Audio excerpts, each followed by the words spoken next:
அப்படியெல்லாம் வந்து திராவிட இயக்கம், அதே போல பேரறிஞர் அண்ணா அவர்கள் வந்து மீலாது விழாக்களிலே வந்து பேசினார்.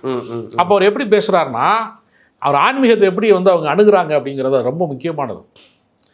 சாதிய அடக்குமுறைகள் வந்து இங்க இருக்கிறது. சாதியை பார்த்து சமமாய் இருங்கள் என்று சொல்வது எப்படி இருக்குன்னா, படிக்கட்டுகளை பார்த்து சமமாய் இருங்கள் என்று சொல்வதை போல இருக்கு.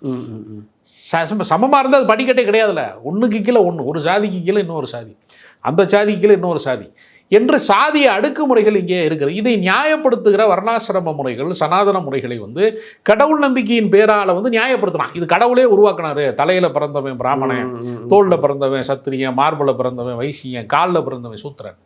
பஞ்சமர் என்று சொல்லக்கூடிய பட்டியலின மக்கள் வந்து எங்கே பிறந்தான்னு வேதத்தில் குறிப்பே கிடையாதே, அவங்களாம் எங்கே பிறந்தாங்க அப்படின்னு தந்தை பெரியார்கிட்ட கேட்கிற போது பெரியார் தான் சொன்னார், அவன்தான் அவனுடைய அப்பனுக்கும் மாத்தாளுக்கும் பிறக்க வேண்டிய இடத்தில் சரியாக பிறந்திருக்கிறான். தலையில் போய் ஒருவன் பிறக்க முடியுமா? தோளிலே ஒருவன் பிறக்க முடியுமா? மார்பிலே ஒருவன் பிறக்க முடியுமா? காலிலே ஒருவன் பிறக்க முடியுமா? பிறப்பதற்கென்று இயற்கை ஒரு வாசல் வைத்திருக்கிறது. அதன் வழியாகத்தான் மனிதன் ஒரு குழந்தை பிறக்க முடியும்.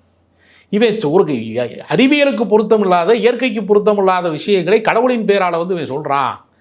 அப்ப சாதி என்கிற நச்சுமரம் வெட்ட வெட்ட தலைத்து கொண்டே இருக்கிறது. கடவுள் என்கிற அடிமரத்தை வெட்டாமல் சாதி என்கிற கிளை மரத்தை என்னால் சாய்க்க முடியவில்லை. அதுக்காகத்தான் நாங்கள் கடவுள் மறுப்பை பேசுகிறோமே தவிர, சாதிய சமத்துவத்தை நீங்கள் உருவாக்கி விட்டால், பிறப்பால் உயர்வு தாழ்வு கற்பிக்காத ஒரு மதத்தை, வழிபாடு செய்வதற்கு கட்டணம் கேட்காத ஒரு கடவுளை நான் எதற்காக எதிர்க்க போகிறேன்னு பெரியாரே கேட்கிறார்.